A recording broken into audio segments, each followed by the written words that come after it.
그날은 유난히 햇살이 따가웠습니다. 커튼 사이로 비치는 빛이 방 안을 물들였고 저는 머리맡에 놓인 작은 손부채를 천천히 흔들며 창밖을 바라보고 있었어요. 두어 시간째 똑같은 자세로 누워 있었더니 허리가 뻐근하고 목덜미엔 땀이 맺히기 시작했습니다. 조금만 움직여도 토할 것 같은데. 그래도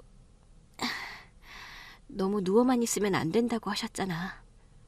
며칠 전 근처 산부인과에서 진료를 받았을 때 의사 선생님이 했던 말이 떠올랐습니다. 입덧이 심하시죠? 초기에는 원래 그렇습니다. 그래도 가벼운 산책이나 움직임은 하셔야 해요. 너무 누워만 계시면 더 힘들 수 있어요. 그럼 일은 좀 더 해도 될까요? 일은 조금 쉬는 게 좋겠습니다. 바쁘기도 하지만 정신적 스트레스도 심한 일이라서 우려가 됩니다. 지금은 안정이 제일 중요하거든요. 의사 선생님의 소견을 들은 다음 날, 저는 결국 병원에 사직서를 냈습니다. 검진을 본 의사 선생님은 꽤 단호하게 말했거든요. 지금은 일보다 아기가 우선이라고. 그날 이후 간호조무사로 일했던 병원을 떠났습니다. 바쁘고 정신없는 하루들이었지만 익숙한 곳을 떠난다는 게 생각보다 허전하더라고요. 하지만 아기의 심장 소리를 들은 그날부터 모든 선택이 달라졌습니다. 그래, 지금은 이 작은 생명이 먼저야. 점심이 끝날 무렵, 저는 엄마가 운영하는 식당으로 향했습니다. 무리하지 말라고 했지만 가만히 누워만 있는 것도 좋지 않다고 해서요. 엄마의 식당은 골목 어귀에 자리한 오래된 백반집이었습니다. 문을 열고 들어서니 특유의 된장찌개 냄새가 물씬 풍겨왔습니다. 엄마, 나왔어. 어머, 왔니? 천천히 조심히 왔지? 저쪽 빈자리에 앉아. 손님들 다 빠졌어.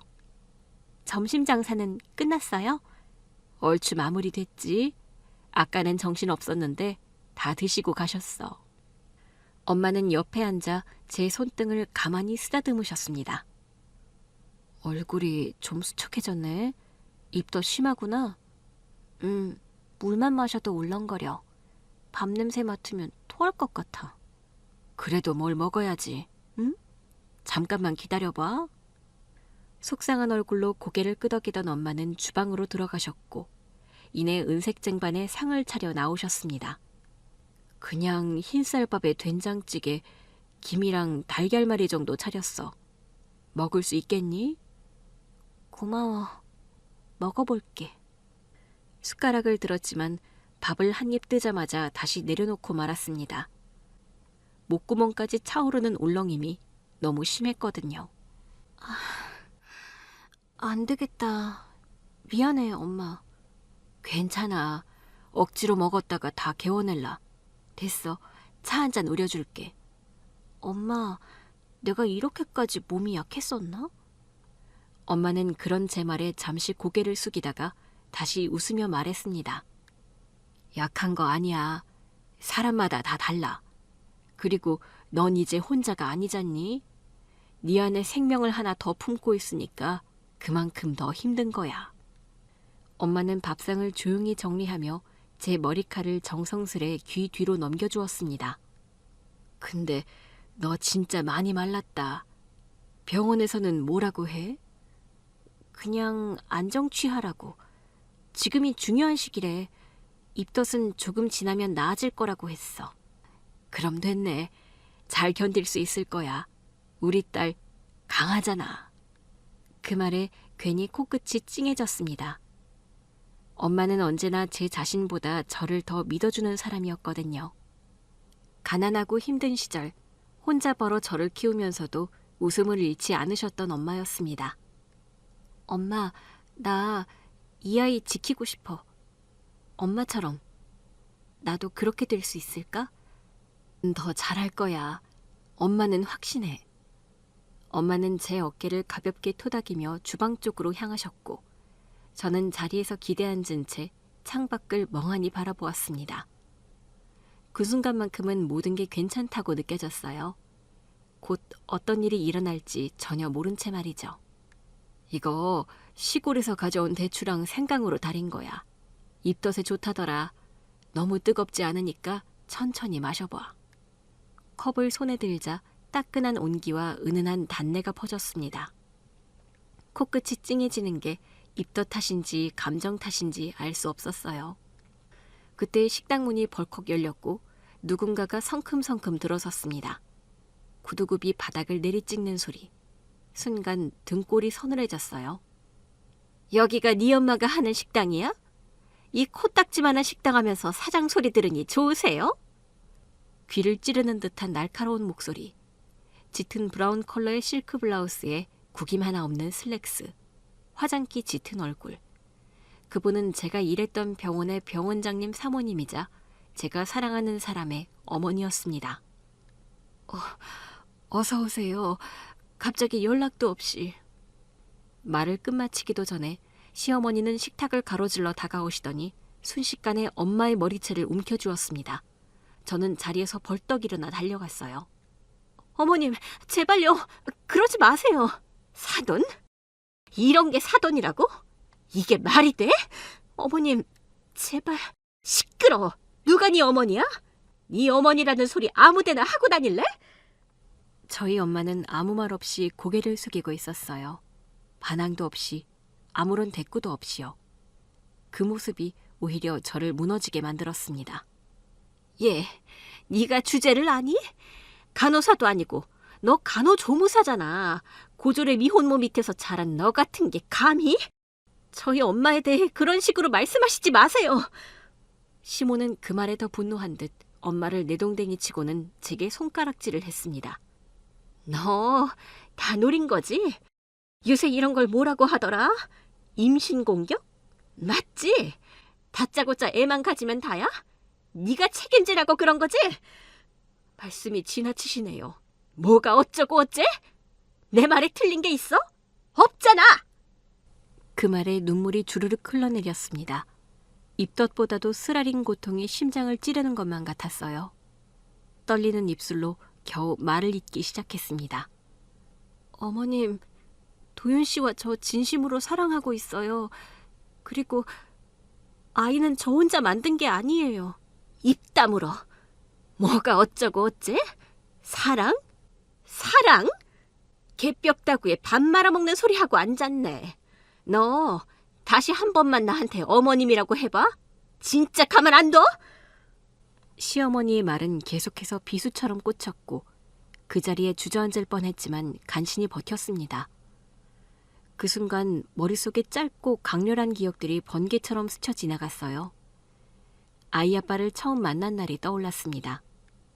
3년 전 병원에 인턴으로 근무를 하게 된 병원장님의 아들, 도윤 씨는 묘하게 따뜻한 사람이었습니다. 말단 직원에게도 먼저 인사를 건네고 환자 한 사람 한 사람에게 예의 바른 미소를 잊지 않던 사람이었죠. 병원장님 아들이란 건 생각하지 말아주세요. 그냥 있는 그대로 저를 봐주세요. 처음엔 농담인 줄 알았습니다. 하지만 그는 늘 저를 동등하게 대해줬어요. 직급도 학력도 배경도 따지지 않고요. 그렇게 커피 한 잔으로 시작된 인연은 어느새 진심이 되었고 우리는 사랑에 빠졌습니다. 그러다 얼마 전 임신 사실을 알게 되었을 때 그 사람은 제 손을 잡고 말을 했습니다. 선주야, 내가 당연히 책임질 거야. 아니, 책임이 아니라 나는 널 사랑하니까. 이건 당연한 거고 축복이야. 우리 결혼하자. 근데 도윤 씨 부모님께서 뭐라고 하실지. 너는 신경 쓰지 마. 내가 알아서 할게. 그 사람은 자기 집에 결연하게 선포를 했다고 했습니다. 제가 그 사람의 아기를 가졌고 저와 결혼을 할 거라고요. 물론 그 이후로 시부모님께서는 어떤 말씀도 하지 않으셨죠. 임신 초기 안정도 중요했지만 병원에 소문이 퍼지기 전에 조용히 일을 그만두는 게 좋겠다고 생각했거든요. 그렇게 모든 것을 정리하고 병원을 나왔는데 그날 시어머니가 들이닥쳐 저와 엄마를 짓밟을 줄은 몰랐습니다. 저는 눈물을 삼키며 시어머니의 손을 붙잡고 애원했어요. 제발 그만하세요. 제가 잘못했어요. 그러니까 저희 엄마한테는 이러지 마세요. 애 가지면 다 되는 줄 알았니? 나 이 결혼 절대로 못하게 할 거야. 뱃속아이를 어떻게 하건 그건 네 자유지만 만약 낳는다면 너 혼자 키우게 될 거다. 네 엄마처럼 말이야. 시모가 마지막 독서를 내뱉고 식당 문을 박차고 나가려던 바로 그 순간 유리문 너머 검은색 고급 벤츠 한 대가 식당 앞에 서 있는 게 보였어요. 시모도 이상한 기색을 느꼈는지 문 앞에 멈칫 서더라고요. 그렇게 갑자기 식당 문을 열고 들어선 사람은 백발의 노신사였습니다. 단정한 네이비색 정장에 손목에는 클래식한 금태시계, 가죽 구두는 흠 하나 없이 윤이 나 있었거든요. 그분은 들어오자마자 조용히 식당 안을 훑어보았습니다. 어머나, 아니, 회장님? 저는 깜짝 놀라 시모를 바라봤는데 시모의 얼굴이 하얗게 질려 있었습니다.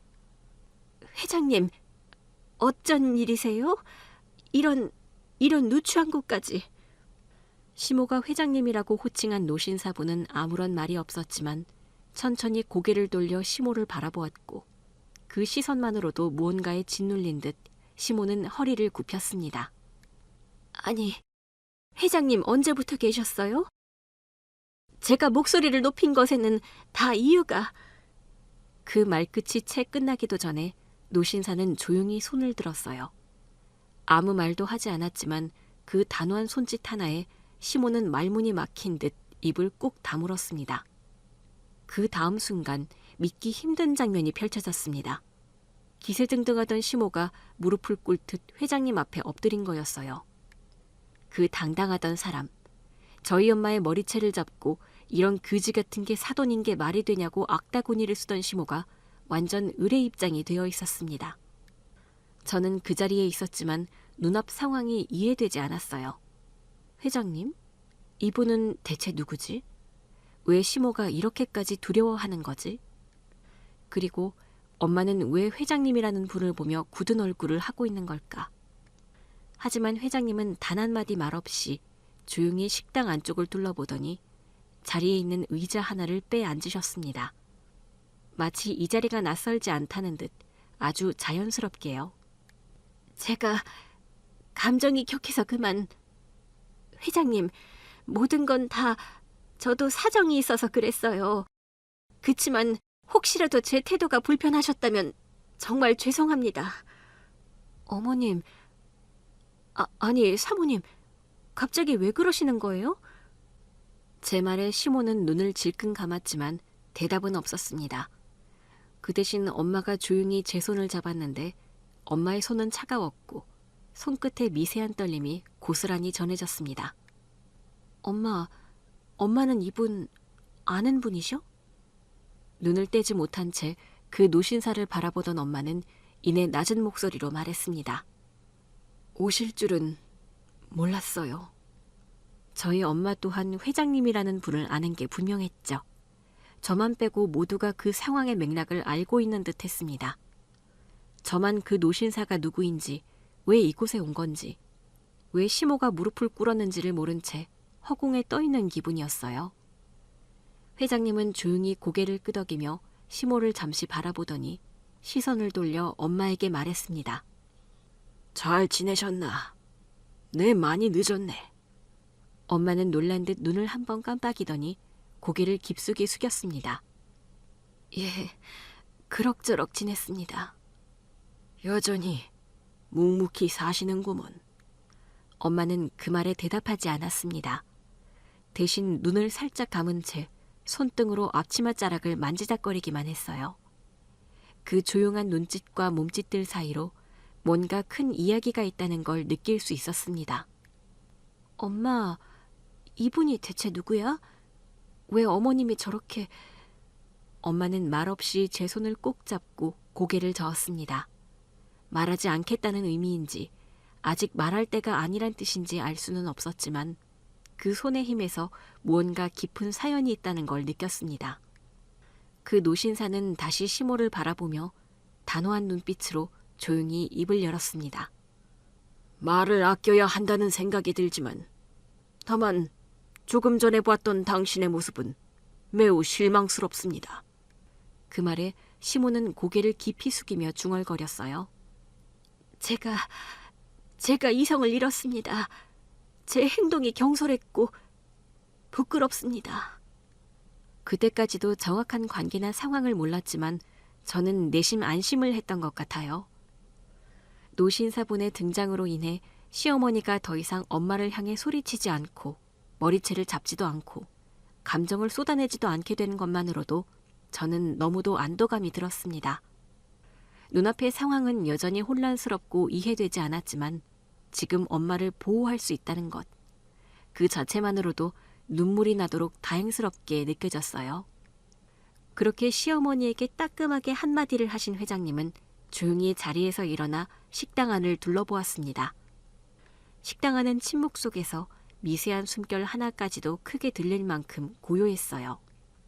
참 아늑한 식당이로구만. 사람 냄새가 나는 곳이야. 네? 음식 냄새밖에 안 나는데요? 그러니까 그 모양이지. 인격이 덜 완성이 되었는데 사람 내음 같은 걸 맡을 수나 있겠나. 가만히 둘러만 봐도 느껴지는 것이네. 정성껏 만든 음식, 이곳에 다녀간 사람들의 정겨운 마음, 넉넉한 인심이 자꾸 사람들의 발걸음을 이끄는 것이지. 나는 그걸 사람 내음 나는 곳이라 말을 한 걸세. 그 말에 엄마는 고개를 살짝 들었지만 아무 말도 하지 않으셨습니다. 그때까지도 혼란스러움을 감추지 못한 채 두 사람을 번갈아 바라보았어요. 대체 무슨 관계, 무슨 일이 있었던 건가요? 묻고 싶은 말이 많았지만 속으로만 삼켰어요.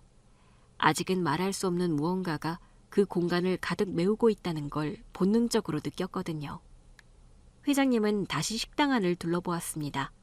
좁은 식탁과 허름한 의자, 오래된 냉장고에서 들려오는 기계음, 그 모든 것을 조용히 담아내듯 천천히 숨을 들이쉬더니 마침내 저를 보며 말씀을 하셨어요. 아가씨는 내가 누군지 궁금하겠지요. 나는 그냥 오래전부터 한 분야의 일을 오래 한 사람입니다.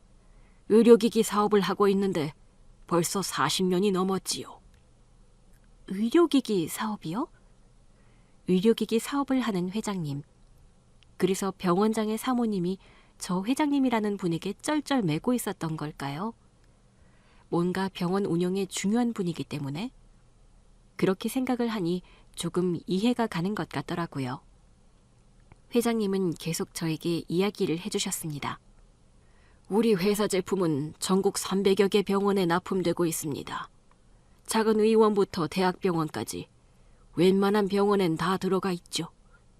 그쪽 남편이 병원장으로 있는 병원도 예외는 아니고. 그렇지? 그 말에 시모는 화들짝 놀랐어요. 시어머니의 자세는 한층 더 낮아졌고 엄마는 여전히 무표정한 얼굴로 회장님과 시어머니를 번갈아 보고 있었습니다. 아니, 그런데 회장님, 제가 이쯤 되니 너무 궁금해서 여쭤봐야겠습니다. 어떻게 회장님이 이런 곳에 직접 오신 건가요? 이 아가씨의 엄마, 식당 주인과 아는 사이인 건가요? 왜 그러나? 마치 이런 누추한 곳에는 내가 올 만한 이유가 전혀 없다는 듯이 들리는군. 아니에요. 그런 뜻이 아니라 저는 다만 이렇게 바쁘신 분이 이런 식당에 굳이 직접 오실 줄은 몰라서요. 회장님은 시어머니의 말을 끊지 않았어요. 단지 조용히 시어머니를 바라볼 뿐이었는데 그 시선은 마치 얼음 같았습니다. 사람은 말이지. 어디서 무얼 하느냐보다 어떻게 사느냐가 중요한 겁니다. 안 그런가? 병원장 부인이라는 이유로 남을 함부로 하대하고 직업으로 사람을 평가하고 그건 몹시 천박한 건데 이 나이를 허투루 먹었나? 제가 그게 너무 감정이 격해져서. 병원장의 아내라는 자리가 그렇게 남한테 위세를 부릴 수 있는 자리, 남을 낮춰봐도 되는 자리라 생각했습니까? 회장님의 송곳과 같은 질문, 시어머니는 대답을 하지 못했어요. 입술을 몇 번 달싹거렸지만 그저 바닥만 바라보며 눈을 굴릴 뿐이었습니다. 이 식당, 그리고 이 식당을 운영하는 주인, 그리고 그 딸. 자네는 무엇을 보고 그리 말을 함부로 했나? 출신과 직업만 보고 함부로 대해도 되는 존재라 생각을 한 건가? 가만히 들어보니 회장님이라는 분의 말씀은 저와 엄마의 편을 들어주는 것 같았어요. 그러자 비로소 가슴 한편이 풀리는 듯한 기분을 느꼈습니다. 그동안 단 한 번도 우리를 위해 이렇게 말을 해준 적이 없었거든요. 대접받고 존중을 받고 싶다면 무엇보다 먼저 가져야 할 건 인간에 대한 존중이지.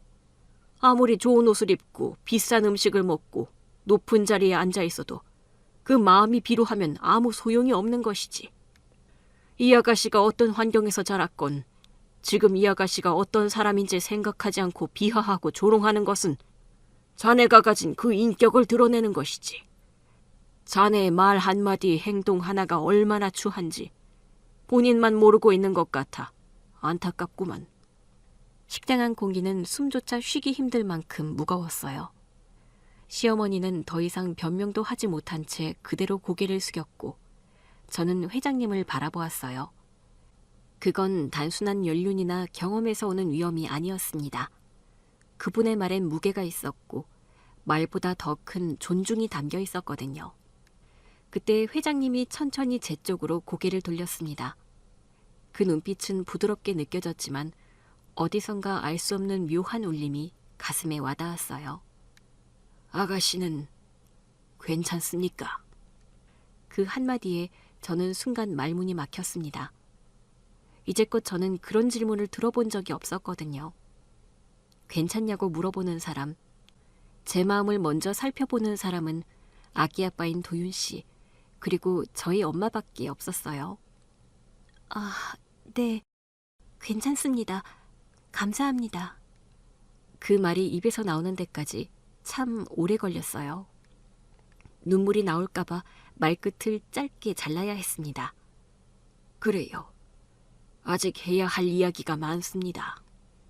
그 말과 함께 회장님은 다시 엄마 쪽을 바라보았어요. 엄마는 여전히 눈을 감은 채 고개를 떨구고 있었는데 그 모습을 바라보며 또 다른 무언가가 시작될 것 같다는 예감이 들었습니다. 그런데 회장님의 따끔한 충고에 입을 꾹 다물고 반박도 하지 못한 채 바닥만 바라보던 시어머니가 갑자기 입을 열었습니다. 목소리는 작았지만 그 안에 담긴 감정은 복잡하게 느껴졌어요. 저 회장님의 말씀이 100번 다 맞습니다.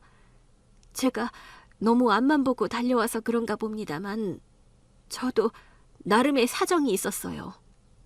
회장님은 무표정한 얼굴로 시어머니를 바라보고 계셨어요. 그 눈빛은 여전히 차가웠지만 더 이상 시어머니를 향해 말은 하지 않으셨습니다. 그러자 시어머니는 그 시선을 견디며 속 이야기를 꺼내기 시작했습니다. 회장님, 저 나름 좋은 집에서 자랐습니다. 아버지는 공무원이었지만 집안 대대로 지역 유지인 집의 장남이었고 저희 어머니는 교사셨어요. 어린 시절부터 예절 교육을 엄격하게 받으며 자랐고 누구에게 흠잡힐 일 없이 곱게 자란 딸이었습니다. 지금 제 남편, 그러니까 병원장이죠. 그 사람과 결혼할 때 그이가 당시 의사였는데 개원을 하려고 했거든요. 그때 저희 친정에서 병원 설립 자금을 많이 도왔어요. 그 당시 저희 아버지가 은퇴하실 무렵이었는데 퇴직금까지 보탰지요. 의사 사위 맞이한다고요. 저희 엄마는 시어머니의 말을 묵묵히 듣고 있었고 회장님은 고개를 한번 끄덕이셨어요. 제가 여기까지 오기 위해 얼마나 많은 걸 포기하고 감당했는지 아무도 몰라요. 남편 개업 초기 환자 한 명 없을 때 제가 새벽마다 전단지를 붙이고 다녔고 약국에 일일이 인사를 다니며 병원 소개도 부탁을 드렸어요. 병원 수익이 조금씩 나기 시작했을 때도 저는 남편에게 허튼 소리 한마디 안 했습니다. 명품백, 외제차 한 번도 사달란 적 없어요. 대신 직원들 월급은 한 번도 밀리지 않게 제가 장부를 정리하고 세무사랑 싸워가며 매출을 관리했다고요. 시어머니는 울컥하는 듯 고개를 살짝 들었는데 눈가는 어느새 붉게 물들어 있었고 어깨를 들썩거리고 있었습니다. 그런 시간들이 쌓였고 차차 이름을 알리게 된 것이지요. 그러다 지금 병원의 병원장이 된 거예요. 남편이 지금 병원장이라는 직책을 가진 거, 그 자리에 있는 건 결코 저희 남편 혼자 이룬 게 아니라고요. 시어머니는 호소하듯 이야기를 했지만 회장님은 그 말에도 별다른 반응을 보이지 않으셨어요. 하지만 시어머니는 꿋꿋하게 본인의 이야기를 이어갔습니다. 그래서 그 나름의 이유라는 것이요. 제가 남들이 보는 것처럼 그냥 온실속 화초처럼 자란 게 아니라 성실하게 살아왔고 밤낮 없이 의사 남편 내조를 하면서 우리 아들을 키웠는데 우리 아들이 이 고졸 출신 간호조무사인 아가씨랑 결혼을 한다고 하니 그저 아들 앞길에 누가 될까 봐 두려웠던 거예요. 그냥 그게 전부예요. 저는 그 말에 조용히 눈을 감았어요. 시어머니의 말 속에서 진심이 느껴졌거든요. 다만 그 진심을 드러내는 방식이 너무 날카롭고 공격적이었기에 저와 엄마는 상처를 받아야만 했던 거죠. 사모님의 마음을 조금은 알 것 같아요. 그때까지 말없이 이야기를 듣다가 조용히 입을 열었거든요. 시어머니는 제 쪽을 바라보았지만 아무 말도 하지 않았습니다. 그저 입술을 깨물 뿐이었죠. 그때 회장님이 천천히 숨을 들이쉬며 말씀을 하셨습니다. 노력했다는 건 알겠네. 자네 인생의 시간들, 그 무게도 인정해. 하지만 그 모든 시간과 수고가 남을 하대하고 얕잡아 볼 자격을 만들어주는 건 아니지 않은가. 병원장의 사모라면 그에 맞는 인품과 덕을 갖춰야지. 좋은 집안에서 잘 자란 사람이라면 다른 누구보다 사람을 배려할 줄 알아야 하는 법 아닌가. 회장님의 그 말씀은 무거웠어요. 그렇게 방금 전까지 자신이 얼마나 노력했는지를 토로하던 시어머니는 입술을 꾹 다문 채 더 이상 말을 하지 않았습니다. 겉은 멀쩡해 보이는 나무라도 그 썩은 뿌리는 감출 수 없는 법이지. 자네의 말과 태도는 스스로 썩은 뿌리를 드러낸 것과 다름이 없네. 하지만 지금이라도 바꿀 수가 있다네. 그렇고 말고.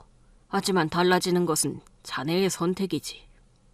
회장님의 말을 듣고 침묵을 하던 시어머니가 고개를 들었어요. 모든 것을 다 수긍한 줄 알았는데 회장님의 따끔한 일침이 다시금 시어머니의 폐부를 찌른 듯 그 눈빛에는 억울함과 분노가 뒤섞여 있었습니다. 그래도 회장님, 이건 아니에요. 우리 아들 생각을 하니 이건 정말 아니에요. 제가 우리 아들을 얼마나 힘들게 가졌는지 아세요? 결혼한 지 5년이 지나도록 애가 들어서질 않았어요. 그 당시 유명하다던 산부인과 한의원, 침 맞는 데를 다 다니고 심지어 민간요법까지 다 해봤어요. 그때 제 심정이 어땠는지 아무도 몰라요. 겨우겨우 병원에서 호르몬 치료받으면서 시술을 몇 번씩이나 반복했어요. 한 번은 뱃속에 생겼던 생명을 그대로 떠나보내기까지 했네요. 그때 제가 얼마나 무너졌는지 아시나요? 시어머니의 눈가에 눈물이 맺혔고 저희 엄마는 말없이 고개를 떨군 채 손등으로 앞치마 자락만 잡고 계셨습니다. 그렇게 겨우 얻은 아이예요. 세상에 하나뿐인 내 아들. 병원장 사모니 뭐니 그런 거 다 필요 없네요. 우리 아들 태어난 이후로 저는 그 애 하나만 보고 살았어요. 금이야, 옥이야, 남들보다 더 좋은 거, 더 건강한 거, 평생을 그렇게 키웠다고요. 시어머니의 목소리는 점점 격앙되었어요. 흥분한 그 숨결이 식당안 공기를 흔드는 듯 했습니다. 아주 그 옛날에도 기저귀는 수입 브랜드를 썼고 분유도 백화점에서 줄 서서 샀네요. 유아용 가전이랑 가구까지 전부 최고급이었지요. 유치원도 명문사립. 중학교 때부터 대학 입시 준비로 학원 뺑뺑이 돌렸고요. 우리 아들이 서울대 의대 들어갔을 때 제 손을 붙잡고 울던 남편. 저도 같이 울었습니다. 우리 아들은 남편과 저의 자랑이었고 제 전부였어요. 시어머니는 두 손을 가슴께로 가져가며 몸을 들썩였습니다. 눈물인지 분노인지 알 수 없는 감정이 얼굴에 뒤섞여 있었고 목소리가 떨렸습니다. 근데 세상에 그 아들이, 그 귀한 아들이 어느 날 갑자기 간호조무사 아가씨를 임신을 시켰다며 결혼하겠다고 집에 와서 선포를 하는데 제 속이 안 뒤집어지겠습니까? 죄송해요. 그렇게 말씀드릴 생각은 아니었는데. 시끄럽다. 네가 뭘 알아? 내 심장이 얼마나 내려앉았는데. 시어머니는 고개를 절레절레 흔들며 다시 울음을 터뜨렸고 주방 쪽에 있던 엄마는 말없이 눈을 감고 숨을 골랐습니다. 꼴랑 초라한 식당 하나가 전부인 여자예요. 남편도 없이 미혼모로 딸을 낳아 혼자 키웠다죠. 그 억센 팔자에 왜 그런 집안이랑 엮여야 하냐고요. 그 딸은 어떻고요? 정규 간호사도 아니고 고졸의 간호조무사? 내 병원에서 이런 애가 환자 체온 재고 혈압 재면서 그 일이나 똑바로 할 것이지. 감히 우리 아들을 꼬셔? 이게 가당키나 한 일인가요? 그런 마음으로 접근한 거 아니에요. 정말 저는 도윤 씨를... 듣기 싫다. 내 아들이 그 미련한 놈이 무조건 책임지겠다면서 결혼하겠다고 덤벼드는데 내가 정말 미칠 것 같다고. 그동안 내가 우리 집안을 어떻게 지켜왔는데 이런 결혼을 허락하라고? 나는요, 이런 결혼 절대로 못 시킵니다. 절대 못해요. 그 말은 독하게 느껴졌어요. 그 독함 뒤엔 한 아들의 엄마로서 또 병원장의 아내로서 가정을 지키고자 했던 시어머니의 모든 게 담겨 있는 것 같았어요. 그렇게 식당 안은 다시 정적에 잠겼고 시어머니는 흐느끼듯 울기 시작했습니다. 한껏 높았던 목소리는 점차 작아졌고 시어머니의 몸은 작게 떨리고 있었습니다. 그 모습을 보니 정말 이 결혼은 안 되겠구나 그런 생각이 들었어요. 저렇게까지 속을 다 내보이며 반대를 하시는데 이게 맞는 걸까 고민이 되던 그 순간 회장님이 천천히 자리에서 일어나시며 말씀을 하셨고 그 한마디에 시어머니를 포함한 우리 모두가 얼어붙고 말았습니다. 이제 아무 걱정하지 마시게. 이 아가씨는 충분히 자격을 갖췄으니까. 그 말은 짧지만 단호했어요. 저는 순간 당황해 회장님을 바라보았는데 당황을 하기로는 시어머니도 마찬가지였어요. 예? 무슨 말씀이신지요? 회장님은 천천히 시선을 저에게로 돌리더니 잔잔한 미소를 머금고 말씀을 이었습니다. 요즘 세상에도 출신, 신분 그런 걸로 사람을 나누는 걸 나는 그다지 좋아하지 않지만 정말 자네가 며느리감으로 그런 것을 원한다고 하면 여기 있는 이 아가씨는 충분히, 아니 넘치게도 그에 걸맞은 신분의 아가씨라고 내가 장담할 수 있네. 회장님, 제가요? 순간 숨이 멎는 줄 알았습니다. 말뜻을 정확히 이해하지 못한 채 회장님의 눈빛만 바라보고 있었어요. 그런데 그 옆에서 엄마가 갑자기 고개를 숙이며 두 손으로 얼굴을 감싸 안았습니다. 너무 늦으셨습니다. 엄마의 목소리는 떨렸고 억눌린 감정이 배어나왔습니다. 그 말을 하며 엄마는 조용히 흐느끼기 시작했고 회장님은 그런 엄마 곁으로 다가가 조심스럽게 손을 잡았습니다. 그래, 자네 말이 맞네. 내가 너무 늦게 찾아왔지. 용서받을 수 없다는 거 알지만 그래도 내 진실을 안 다음 망설이지 않고 이곳을 찾았네. 엄마는 말없이 눈물만 흘렸는데 그 장면을 보면서도 도무지 믿기지가 않았어요. 회장님이 왜 엄마에게 그런 표정을 짓는지, 왜 그렇게 손을 잡고 있는지요. 그러다 회장님은 시어머니를 바라보며 분명하게 말씀을 하셨습니다. 여기 이 아가씨는 내 친손녀일세. 그 말이 떨어지는 순간 머릿속이 하얘지는 기분이었습니다. 제가 회장님의 손녀요? 저도 모르게 한 걸음 뒤로 물러섰어요. 갑자기 커진 심장 소리가 귀를 때렸고 손끝이 떨리기 시작했거든요. 아니요. 회장님, 지금 무슨 말씀을... 회장님은 고개를 끄덕이며 다시 말씀하셨습니다. 내 아들이 20해가 훌쩍 넘도록 보고 싶어 했던 딸이지. 그 말에 시어머니는 입을 틀어막고 한 걸음 뒤로 물러났어요. 마치 귓속에서 폭탄이 터진 것처럼 그 자리에서 말을 잇지 못하고 주저앉았습니다. 전 아무 말도 못했어요.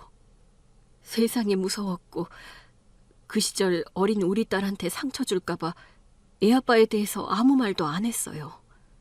알고 있네. 자네가 말하지 않았다는 거. 그 덕분에 이 아이가 지금까지 잘 자랄 수 있었는지도 모르지. 회장님은 다시 시어머니를 보며 말씀을 하셨습니다.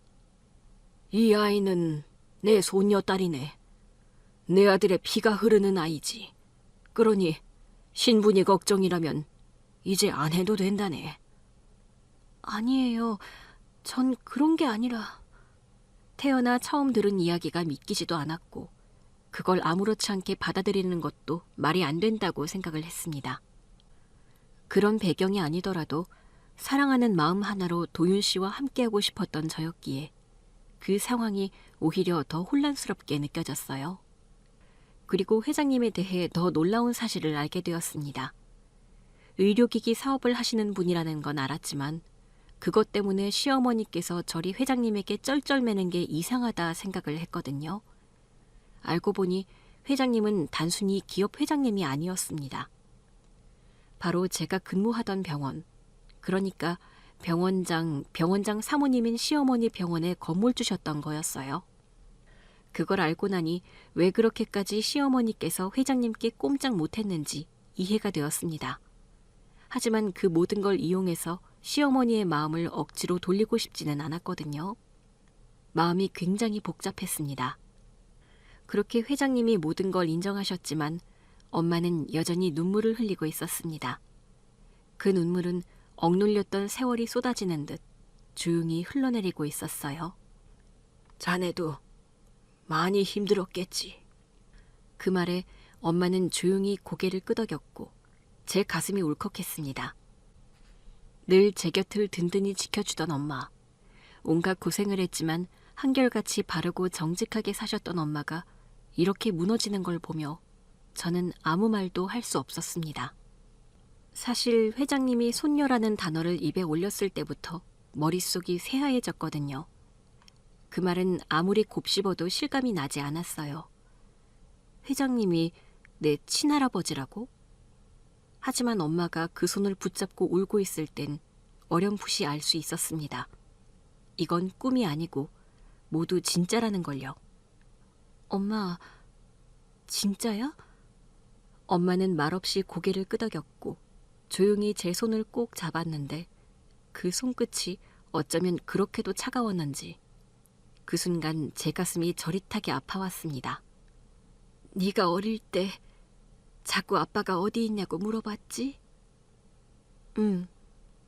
그때마다 난 네 아빠는 멀리 여행을 떠났다고 했었지. 맞아. 난 진짜로 그렇게 믿었어. 근데 나중에 알았어. 그런 건 없다는 거. 그냥 핑계였다는 거. 아빠한테 버림받았다고 생각했어. 엄마는 제 말을 듣고 슬픈 표정을 지으며 가만히 고개를 저었어요.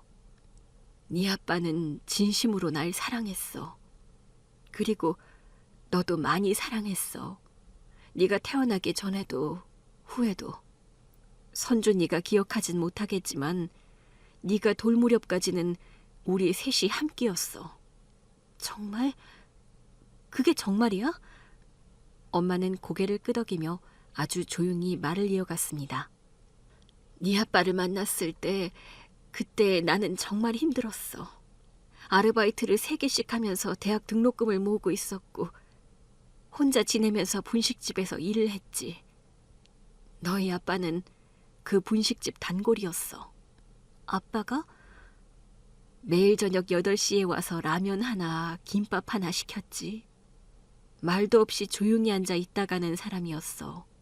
그런데 어느 날 김밥이 좀 싱거웠나 봐. 미안하다고 사과했더니 그저 웃으며 말하더라. 괜찮다고. 여기 김밥은 항상 맛있다고. 그러니 내가 너희 아빠가 회장님 아들이라고 상상을 했겠니?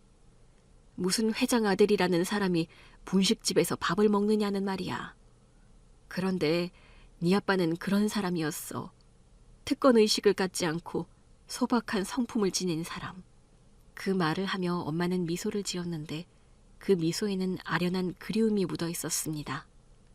그렇게 몇 번 오가다 말을 트게 됐고 자연스럽게 친구처럼 지냈어. 네 아빠는 말수가 적었지만 참 따뜻한 사람이었어. 나 같은 여자에게 따뜻하게 웃어주고 작은 것도 나눠주던 사람이었지. 엄마, 어느 날 야간 근무를 마치고 나오는데 골목 어귀에서 누가 따라오고 있었어. 겁이 나서 뛰었는데 갑자기 누가 손을 잡더라. 너희 아빠였어. 그날 나 따라오는 사람 몰래 지켜보다가 도와주려고 기다리고 있었던 거야. 아빠가 그런 사람인지 몰랐어. 그날 이후 난 네 아빠한테 마음을 열었고 우리는 서로 의지하게 됐지. 그런데 그때까지 나는 정말 몰랐어. 너희 아빠가 어떤 집안 사람인지. 알고 보니 회장님의 아들이었던 거야? 나중에야 알았어. 처음엔 그냥 평범한 대학원생이라 했거든. 그런데 알고 보니 의료기기 기업의 후계자였던 거지. 처음엔 좀 멀어지려 했어.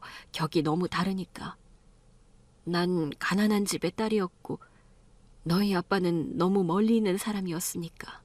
그런데도 사랑을 해서. 그건 어쩔 수가 없더라.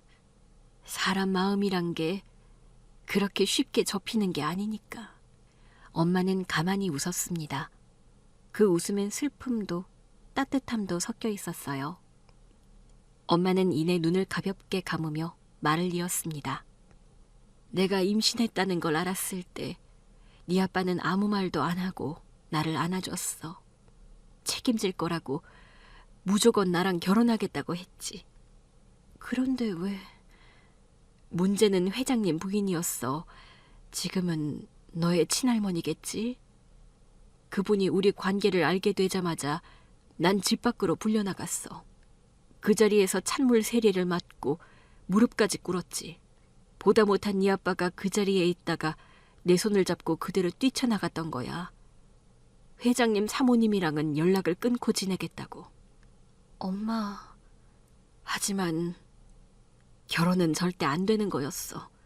사모님께서는 나 같은 여자랑 결혼하는 건 가문 망신이라면서. 엄마는 눈물을 닦으며 작게 한숨을 쉬었습니다. 손끝이 떨리고 있었지만 엄마의 표정은 담담했어요. 네 아빠는 그래도 포기 안 했어. 집을 나왔다고 했잖니? 임신 기간 그리고 네가 태어나고 돌이 되기까지 우리랑 같이 살았어. 내 인생 가장 행복했던 때였는데. 엄마는 잠시 숨을 골랐습니다. 오래된 기억을 하나하나 꺼내놓는 게 쉽지 않은 듯 손끝을 조심스레 비볐고 눈을 감았다 떴다 반복하셨어요. 저는 엄마의 어깨에 살짝 손을 올렸는데 괜찮다는 말을 하지 않아도 엄마는 위안을 얻으시는 듯 했습니다. 너희 아빠는 끝까지 내 옆에 있었어. 임신 기간 내내 내가 일하지 않게 손 하나 까딱 안 하게 하려고 했었고 나 대신 장도 보고 밥도 차리고. 그랬구나.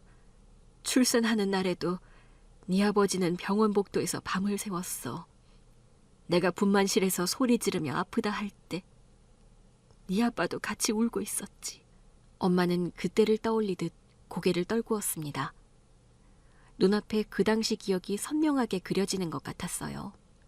네가 태어났을 때 아빠는 네 작은 손가락을 보면서 계속 중얼거렸어. 너무 작다. 너무 작다고. 그 말을 수십 번이나 했지. 기억은 안 나지만 상상할 수 있어. 아빠가 나를 처음 안았을 때 어떤 기분이었을지 알 것 같아. 네 돌전까지 우린 셋이서 조그만 단칸방에 살았어. 이불 하나, 전기장판 하나에 세 식구가 바짝 붙어 자고. 네가 밤새 울면 아빠가 먼저 일어나 너를 안고 달랬지. 엄마, 그게 너무 그립다. 나 아빠를 본 기억이 없어서 더 그런가 봐. 엄마는 제 손을 꼭 잡았습니다.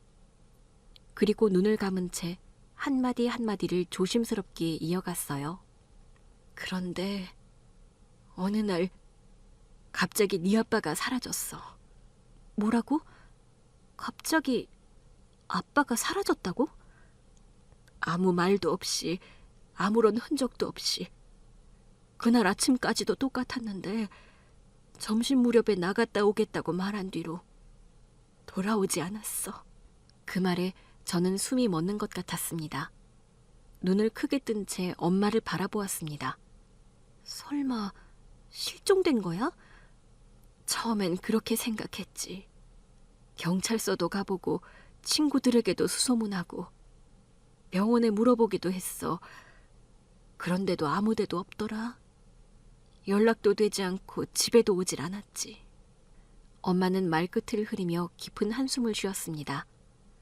오랜 세월이 흘렀지만 그날의 기억은 여전히 엄마의 가슴에 날이 선 듯 남아있는 듯했어요. 그날 이후 난 너랑 단둘이 남게 됐어. 갓난쟁이 너를 등에 업고 어디든 일만 할 수 있다면 달려갔지. 엄마, 청소, 식당 설거지, 창고 정리 안 해본 게 없어.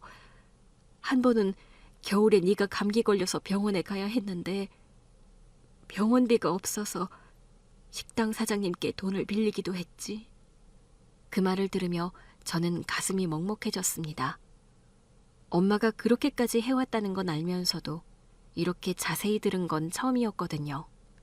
그래도 널 혼자라도 지키고 싶었어. 그렇게 처절하게 일을 하면서 식당을 갖게 되고 여기까지 온 거야. 엄마, 나는 그냥 버텼어. 너는 네 아버지와 나의 사랑의 결실이니까. 네 아빠는 사라지고 없지만 너는 지켜야 했으니까. 네가 잘 자라주는 것만으로도 고마웠어. 엄마는 그 말을 하고 고개를 끄덕였습니다. 눈에는 눈물이 맺혀 있었지만 엄마의 표정은 평온했어요. 저는 그 눈빛이 말로 다 할 수 없는 엄마의 지난 시간을 대변하고 있다는 걸 알 수 있었습니다. 너희 아빠는 끝내 찾을 수 없었지. 난 버림받았다고 생각했어. 도망갔다고도.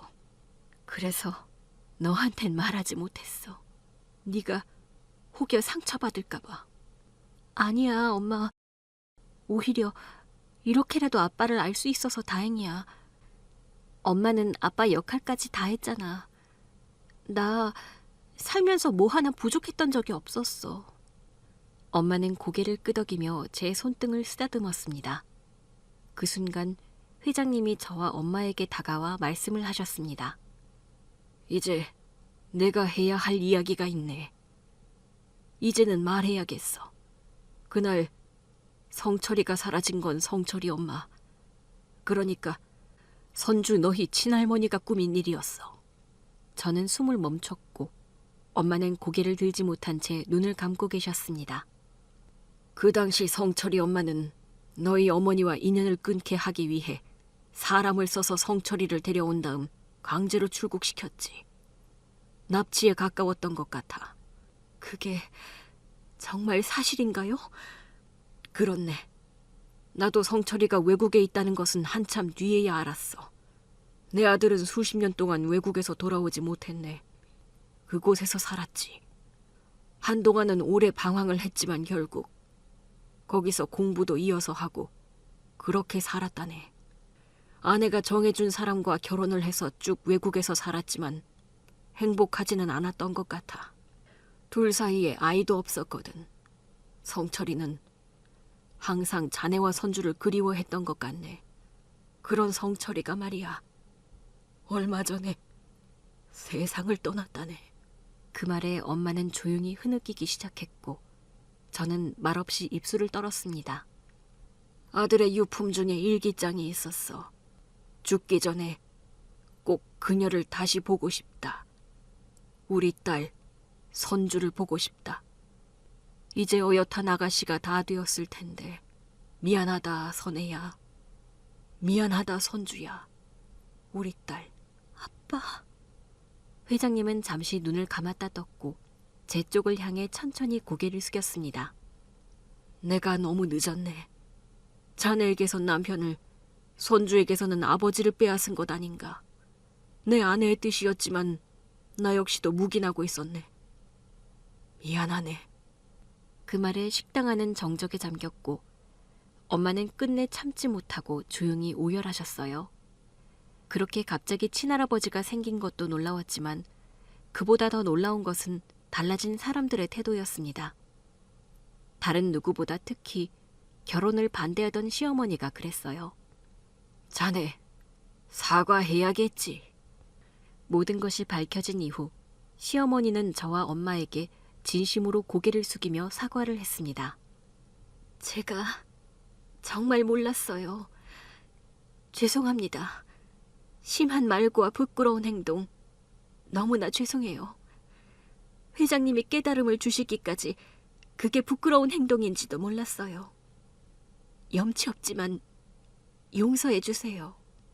엄마는 고개를 끄덕였고 저 역시도 시어머님의 마음을 받아들였어요.